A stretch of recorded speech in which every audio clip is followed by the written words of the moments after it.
मुख्य न्यायाधीश B are Gavai ने अपने विदाई समारोह में दिल छू लेने वाला भाषण दिया। उन्होंने साफ साफ कहा कि अपने पूरे करियर में अगर कोई फैसला उन्हें सबसे ज्यादा महत्वपूर्ण लगता है तो वो है बुलडोजर न्याय के खिलाफ उनकी ऐतिहासिक राय। उन्होंने ये साफ किया कि चाहे कोई व्यक्ति आरोपी हो या दोषी ठहराया गया हो, किसी का घर तोड़ देना, वो भी बिना कानूनी प्रक्रिया, कानून के शासन की आत्मा के खिलाफ है। उनके अनुसार घर का अधिकार मौलिक अधिकार है और उस घर में रहने वाले परिवार, माता पिता, बच्चों या बुजुर्गों का कोई दोष नहीं होता। उन्होंने गर्व से बताया कि ये फैसला उन्होंने दुनिया के सामने भी रखा ताकि ये संदेश जाए कि भारत में कानून चलता है, बुलडोजर नहीं। उन्होंने कहा कि न्यायपालिका की असल जिम्मेदारी नागरिकों को सुरक्षा देना है, न कि ताकत का प्रदर्शन करना। उन्होंने कहा रूल ऑफ लॉ तब तक जिंदा है जब तक हम कमजोर की रक्षा करते हैं, न कि ताकतवर को खुश करने के लिए फैसले देते हैं। इसके बाद उन्होंने बताया कि उनका दूसरा सबसे महत्वपूर्ण फैसला था SC/ST आरक्षण में उपवर्गीकरण की अनुमति वाला। उन्होंने डॉक्टर बाबा साहेब अम्बेडकर के विचारों को उद्धृत करते हुए कहा, इक्वालिटी यानी समानता का मतलब सबको एक जैसा देना नहीं है, बल्कि जिनकी जरूरत ज्यादा है उन्हें पहले देना है। उन्होंने कहा कि ये फैसला सामाजिक न्याय की असली भावना को मजबूत करता है।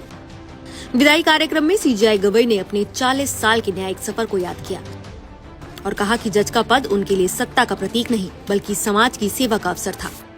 उन्होंने भावुक होकर कहा कि उन्होंने हमेशा फैसला देने से पहले अपने सहकर्मियों की सलाह ली, क्योंकि न्यायपालिका किसी एक व्यक्ति की नहीं, एक संस्था की ताकत है। उन्होंने 1985 का वक्त याद किया जब उन्होंने वकालत के छात्र के रूप में शुरुआत की थी और आज रिटायर हो रहे हैं न्याय के एक छात्र के रूप में। उन्होंने बताया कि पर्यावरण संरक्षण जैसे विषयों पर फैसला देना उनके दिल के बेहद करीब था। समारोह में मौजूद जजों और वकीलों ने उनकी सादगी, ईमानदारी और न्याय के प्रति समर्पण की खुलकर प्रशंसा की। वहीं अगले CJI सूर्यकांत ने CJI गवई को अपना भाई और आदर्श साथी कहा। उन्होंने कहा कि CJI गवई ने धैर्य और गरिमा के साथ मामलों को संभाला और वो बहुत ईमानदार हैं। उन्होंने युवा वकीलों को हिम्मत दी।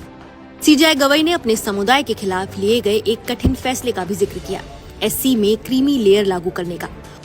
उन्होंने बताया कि इस फैसले की वजह से उन्हें अपने ही समुदाय की आलोचना झेलनी पड़ी, लेकिन वो मानते हैं कि न्याय वही है जिसमें असली जरूरतमंदों को सबसे पहले फायदा मिले। साथ ही उन्होंने ये भी कहा कि अगर SC का एक पढ़ा लिखा, मजबूत आर्थिक हालात वाला लड़का उसी समाज के अत्यंत करीब बच्चे से प्रतिस्पर्धा करे तो वो बराबरी नहीं, अन्याय कहलाएगा। उन्होंने अपने पिता, अपने समुदाय और संविधान का आभार व्यक्त किया। उन्होंने ये भी कहा कि रिटायरमेंट के बाद वो अपने आदिवासी क्षेत्र में काम करना चाहते हैं ताकि वहाँ के लोगों की मुश्किलें कम हो सकें। ये विदाई समारोह सुप्रीम कोर्ट बार एसोसिएशन द्वारा आयोजित किया गया था। इस दौरान SCBA के अध्यक्ष विकास सिंह ने CJI गवई की सादगी का उदाहरण देते हुए एक किस्सा सुनाया। उन्होंने बताया कि जब CJI गवई अपने गाँव गए थे तो सुरक्षा कर्मी नहीं ले गए थे और जब उनसे पूछा गया कि उन्होंने ऐसा क्यों किया, तब CJI ने कहा था कि अगर कोई मुझे मेरे ही गाँव में मार रहा है तो मैं जीने का हकदार नहीं हूँ। अंत में CJI गवई ने भावुक होकर कहा, न्याय की सीख कभी खत्म नहीं होती। मैं यहाँ से जा रहा हूँ लेकिन एक छात्र के रूप में। उन्होंने कहा कि संविधान उनके लिए आज भी प्रेरणा का स्रोत है और ये एक जीवंत दस्तावेज है जो समय के साथ बदलता है और देश को आगे बढ़ने का रास्ता दिखाता है।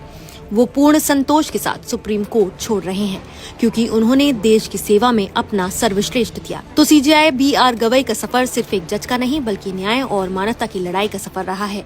बुलडोजर न्याय के खिलाफ उनका फैसला, क्या आपको लगता है कि इसने भारत में रूल ऑफ लॉ की रक्षा को मजबूत किया है? और SC/ST उपवर्गीकरण पर उनका फैसला, क्या आप इसे सामाजिक न्याय की दिशा में सही कदम मानते हैं? अपनी राय हमें कमेंट करके जरूर बताएं। नमस्कार, मैं हूं मानक गुप्ता। अगर आपको हमारा ये वीडियो पसंद आया हो तो इसे लाइक और शेयर जरूर करें और हाँ, हमें सब्सक्राइब और फॉलो करना ना भूलें ताकि आप देश और दुनिया की कोई खबर मिस ना करें। तो जुड़े रहिए हमारे साथ और देखते रहिए News 24।